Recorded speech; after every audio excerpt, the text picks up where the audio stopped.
So hello everyone and welcome back to the Ayurvikalp YouTube family. तो आज के इस वीडियो में हम अष्टमूत्र जो चरक सूत्र स्थान 1 में दिए हुए उसके गुणधर्म के बारे में आज हम डिस्कस करने वाले।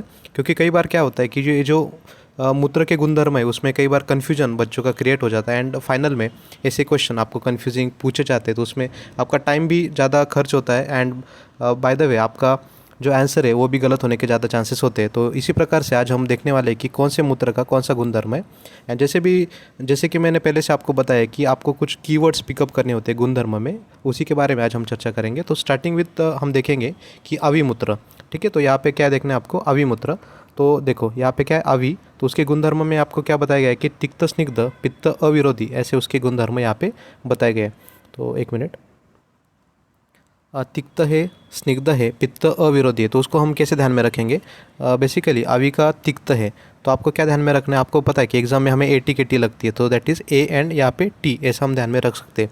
तो AT KT आपको पता है, उसी प्रकार से आपको क्या ध्यान में रखना है, अवि का ए एंड तिक्त का ती, सो ये क्या हो जाएगा AT, ऐसा हम ध्यान में रख सकते हैं।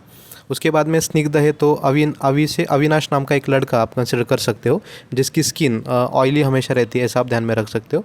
ये थोड़े और ट्रिक्स है लेकिन आपका सबकॉन्शियस माइंड ऑब्वियसली इसको ट्रैप करता है ऐसी चीज़ों को। तो अविनाश नाम का एक लड़का है, उसको आपको कंसिडर करना है, उसकी स्किन कैसी है, ऑयली स्किन है उसको, सो दैट इज स्निग्ध।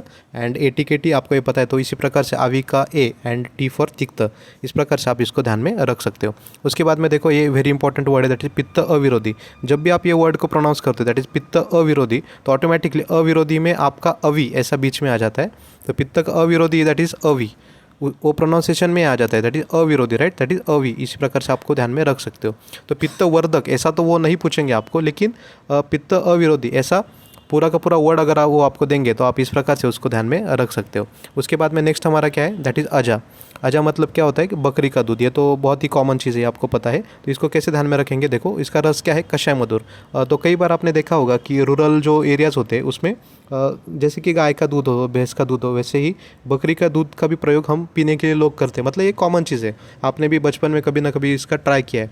तो ये लोग पीते हैं, मतलब उसका रस कैसे, कषाय मधुर, मतलब थोड़ा सा क्या बोलते हैं उसको कि कषाय ऐसा टेस्ट हमें पहचान में आता है। एकदम ऑड तो टेस्ट नहीं होता है, मधुर भी है लेकिन उसके साथ में थोड़ा एस्ट्रिंजेंट जो टेस्ट होता है दैट इज़ कषाय टेस्ट, वो आपको लगता है। तो इस प्रकार से ये तो आपका कॉन्सेप्चुअल पॉइंट है कि कषाय मधुर, ये आपको पता ही है, ठीक है। उसके बाद में नेक्स्ट क्या है हमारा, अजयमूत्र को पथ्य बताया गया है। ये तो आपको ऑब्वियसली पता है कि आप फर्स्ट ईयर BMS से आपको पता है कि अजयमूत्र को कई सारे व्याधियों में पथ्य कर बताया एंड दोषण निहंती, ये तो ज़्यादा पूछने वाली बात नहीं है। तो ऑब्वियसली यहाँ पे आपको क्या ध्यान में रखना है, अजयमूत्र कैसा होता है, उसका रस इंपॉर्टेंट है एंड वो पथ्य करे, इस प्रकार से आपको ध्यान में रखना है। तो नेक्स्ट हमारा क्या है, गो। गो मतलब क्या है, गोमूत्र आपको ध्यान में रखना है। तो गोमूत्र का रस क्या होता है, मधुर। ये तो ऑब्वियसली आपको पता है क्योंकि रोज़ तो आप जो दूध पीते हो वो ऑब्वियसली गाय का दूध होता है, तो मधुर ये आपको पता है कि उसमें कुछ कषाय ऐसा टेस्ट आपको नहीं लगता है, तो आप बस इसको मधुर ऐसे ध्यान में रख सकते हो। एंड उसके बाद में नेक्स्ट इसका गुणधर्म क्या है कि कृमि कुष्ठनुत, ये आपको ध्यान में रखना पड़ेगा। और ये जो कृमि कुष्ठनुत है ना, ये 2 जगह पे आया हुआ है, ये आपको ध्यान में रखना है बेसिकली। तो कहीं तो आप साइड में लिख सकते हो कि कृमि कुष्ठनुत ये जो है ना, एक मिनट में आपको इसको बॉक्स करके दिखा, यहाँ पे भी कृमि कुष्ठनुत है एंड नीचे भी हत्ती का जो गुणधर्म है हत्ती मूत्र के, उस हस्ती मूत्र उसमें भी कृमि कुष्ठनुत है। मतलब ऐसे 2 जगह पे आपको यहाँ पे कृमि कुष्ठनाशक ऐसा सेम ही वर्ड देखने के लिए मिलेगा। तो आपको ये चीज़ ध्यान में रखना है कि कृमि कुष्ठनुत कौन सी इसमें आए, दैट इज़ गो एंड हस्ती, ये दोनों जगह पे आया हुआ है, ऐसा आपको ध्यान में रखना है। एंड ये जो श्लोक ये काफ़ी इंपॉर्टेंट है, ये हमेशा पूछा जाता है, इसको आप स्टार मार्क कर सकते हो मेरे हिसाब से, और इसके बहुत ही ज़्यादा चांसेस एग्जाम में पूछने के, दैट इज़ कंडूच शमयत पीतम सम्यक दोष उदरे हितम। इसमें ट्रिक करने के बजाय भी ना ये जो लाइन है आपको बस लर्न कर डालनी है, और जब भी ऐसा कोई श्लोक आपको एग्जाम में देगा तो ऑब्वियसली उसका आंसर गोमूत्र आना ही चाहिए, इस प्रकार से आपको ध्यान में रखना है। दैट इज़ कंडूच शमयत पीतम सम्यक दोष उदरे हितम, इस प्रकार से आपको ध्यान में रखना है। एंड बाकी के गुणधर्म मैंने आपको ऑलरेडी बताया, दैट इज़ गोमूत्र का जो रस है वो क्या होता है, मधुर रस ऐसा माना जाता है, ठीक है। आजा है तो दैट इज़ कषाय एंड मूत्र है। उसके बाद में गोमूत्र का मधुर ऐसा भी आप कंसिडर कर सकते हो, ठीक है। गोमूत्र पिया जाता है कई सारे रूरल एरियाज़ में। आजा का मूत्र भी कई लोग ट्राई करते हैं, मतलब पिया होगा, ठीक है। दैट इज़ गोमूत्र एंड आजा मूत्र है, ऐसे हमने गुणधर्म देखे। तो कंडूचे शमयत पीतम सम्यक दोष उदरे हितम, this is very important line, okay. तो नेक्स्ट क्या है, दैट इज़ माहिष। तो माहिष में क्या दिया है, देखो माहिष के गुणधर्म में है कि अर्श शोफ उदरनाशक एंड क्षारयुक्त एंड सरगुण, ऐसे गुण दिए। तो हम इंडिविजुअल इसको देखेंगे। तो देखो माहिष में क्या है, माहिश का जो श है ना, जो श है उसको अर्श के श से आपको कंपेयर करना है। अर्श भी 3-4 जगह पे आए, कैसे कैसे मैं आपको बताना चाहूँगा, लेकिन फिलहाल देखो माहिश का जो श है दैट इज़ अर्श। उसके बाद में ये जो शोफ लक्षण है ना, शोफ को कैसे ध्यान में रखेंगे। माहिश मतलब क्या होता है, भैंस होता है, राइट। तो भैंस का जो स्टमक या फिर उसका जो उदर होता है वो कैसा एकदम फूला हुआ लगता है। मतलब आपने देखा होगा कि भैंस का जो उदर होता है उसकी साइज़ काफ़ी बड़ी होती है, मतलब ऐसा एकदम गोल सा उसका स्टमक होता है, मतलब एकदम बड़ी साइज़ होती है। तो ऐसा लगता है कि उसको, वो जो भैंस होती है उसको कहीं शोफ उत्पन्न हुआ है कैसा हमें लगता है। तो शोफ बाकी चीज़ों में आपको नहीं दिखेगा। हत्ती भी है लेकिन उसकी साइज़ बड़ी है, लेकिन उसका पेट कंपेरेटिवली उतना नहीं बड़ा होता है। लेकिन माहिश का अगर साइज़ देखोगे ना प्राणी का, तो इसकी बॉडी के हिसाब से उसका जो स्टमक है काफ़ी फूला हुआ लगता है। तो उसी को हम अगर शोफ कंसिडर करेंगे तो ये आपको श्लोक लर्न हो जाएगा। दैट इज़ शोफ। अगर आपके लक्षण आपके सामने आए तो शोफ मतलब आपको माहिश इमेजिन करना है, मतलब भैंस को इमेजिन करना है। तो इस प्रकार से अर्श शोफ उदर नाशक ऐसा ही श्लोक कंटिन्यूसली वो देंगे। इस प्रकार से आप ध्यान में रख सकते हो। नहीं तो अर्श का जो श है, श फॉर माहिश का श, ऐसा भी हमने ध्यान में रखा था। उसके बाद में एक क्षार युक्त, ये पॉइंट काफ़ी इंपॉर्टेंट, ये भी आपको ध्यान में रखना है कि माहिश जो है, माहिश क्षार, ऐसा ध्यान में रखना है। ये जो वर्ड है ऐसा कंबाइंड में भी आप प्रोनाउंस करोगे तो भी आप इसको ध्यान में रख सकते हो। दैट इज़ माहिश क्षार, इस प्रकार से ध्यान में रखना है। एंड जो सरगुण है इसको कैसे ध्यान में रखोगे, आपको महेश सर ऐसा इमेजिन करना है। कोई तो एक आपके कॉलेज में या फिर आपके क्लास में कोई तो एक टीचर थे, उनको कंसिडर करना है। एंड उनका नाम क्या था, महेश, महेश ऐसा नाम था, कंसिडर करना है। तो महेश सर अगर आप कंसिडर करोगे तो आपका ये लक्षण लर्न हो जाता है। दैट इज सर गुण किसका है, माहिश का। महेश सर ऐसा ध्यान में रखना है, माहिश क्षार ऐसा ध्यान में रखना है। उसके बाद में अर्श का जो श है दैट वाज फॉर माहिश। और कौन से जगह पे अर्श है वो हम देखेंगे। देखो बेसिकली मैं आपको हाईलाइट करके दिखाता हूँ। यहाँ पे माहिश में अर्श का श आ गया। उसके बाद में अर्श नीचे भी है, हत्ती के इसमें भी अर्श है नीचे। उसके बाद में श्वास का अर्श, अर्श उष्ट्र में भी अर्श दिखाया गया है, ठीक है। और कहीं पे तो नहीं है, ये 3 जगह पे आपको अर्श लक्षण देखने को मिलेगा, ठीक है। तो कैसे ध्यान में रखेंगे, माहिश का जो श था दैट वाज फॉर अर्श। उष्ट्र में भी जो श आता है वो भी अर्श में आता है, राइट। एंड हत्ती में भी अर्श आता है। इस प्रकार से हमने देखा है। तो हत्ती के बाकी के भी गुणधर्म हम यहाँ पे देखने वाले। तो देखो हत्ती में उसका रस क्या होता है मूत्र का, वो है लवण। कैसे ध्यान में रखेंगे, आपको पता है कि HAL नाम की एक संस्था आपको पता होगी, हिंदुस्तान एरोनॉटिक्स लिमिटेड, ऐसा आपको ध्यान में रखना है। तो HAL में जो यच है और यल, ऐसा आपको ध्यान में रखना है। HAL मतलब हिंदुस्तान एरोनॉटिक्स लिमिटेड।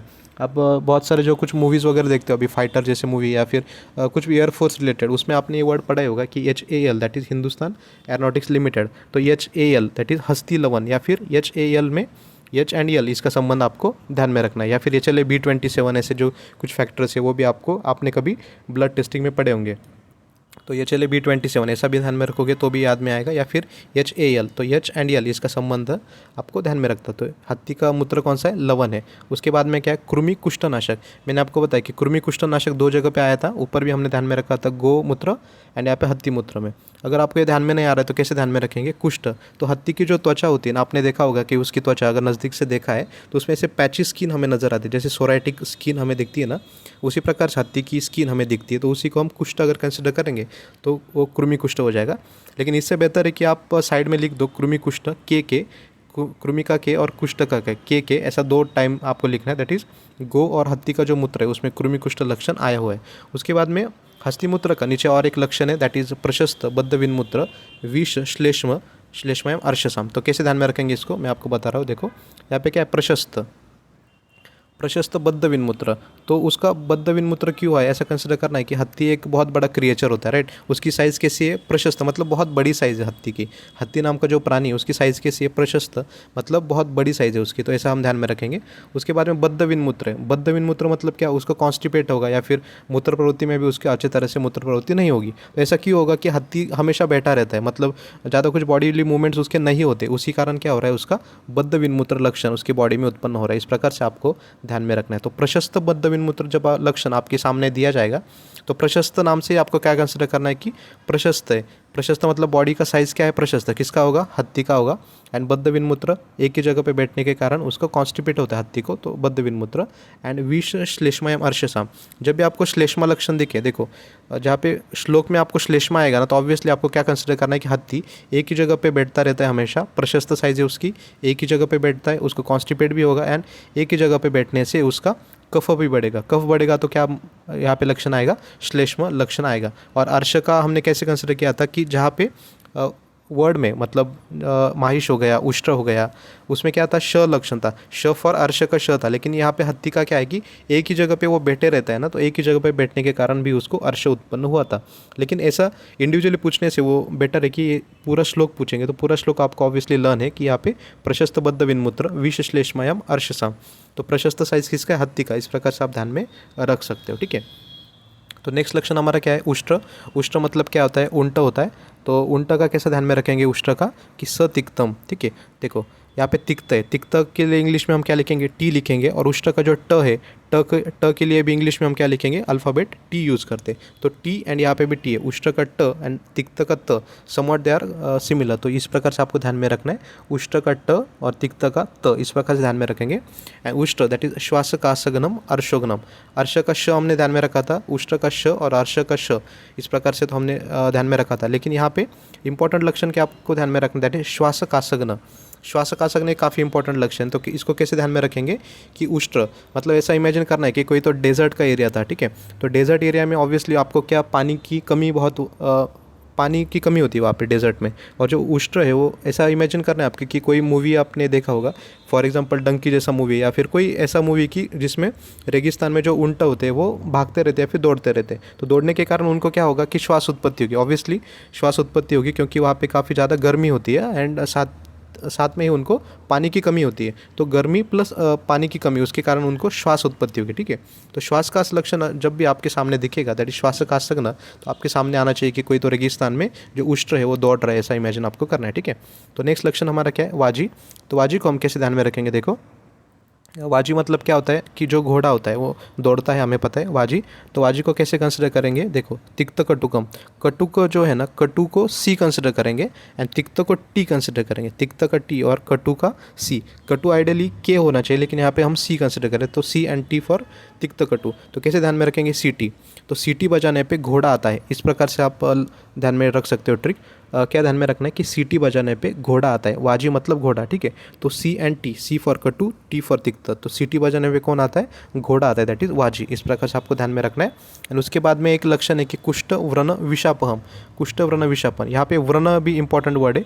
तो कैसे ध्यान में रखना है कि जब भी जो घोड़ा है, हॉर्स की जो रेसिंग होती है ना, उसमें दौड़ते दौड़ते आपका जो एक घोड़ा था उसको क्या हो गया, व्रण हो गया, या फिर उसको ट्रॉमा हो गया। तो व्रण लक्षण जहाँ पे दिखेगा आपको क्या इमेजिन करना है कि हॉर्स रेसिंग इमेजिन करनी, उसमें जो घोड़ा दौड़ रहा था उसको व्रण हो गया। इस प्रकार से आपको ध्यान में रखना है, ठीक है। तो कुष्ठ व्रण विशापहम, इस प्रकार से आप ध्यान में रख सकते हो। एंड द लास्ट इज खर।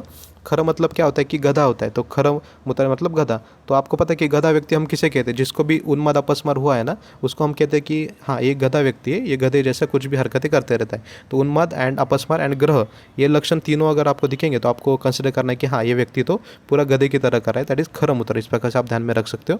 तो एकदम फास्ट हम फिर से रिवाइज करने वाले। देखो स्टार्टिंग हमने किया था अविमूत्र, तो अवि का हमने क्या कंसिडर किया था, एटीकेटी, ऐसा ध्यान में रखा था।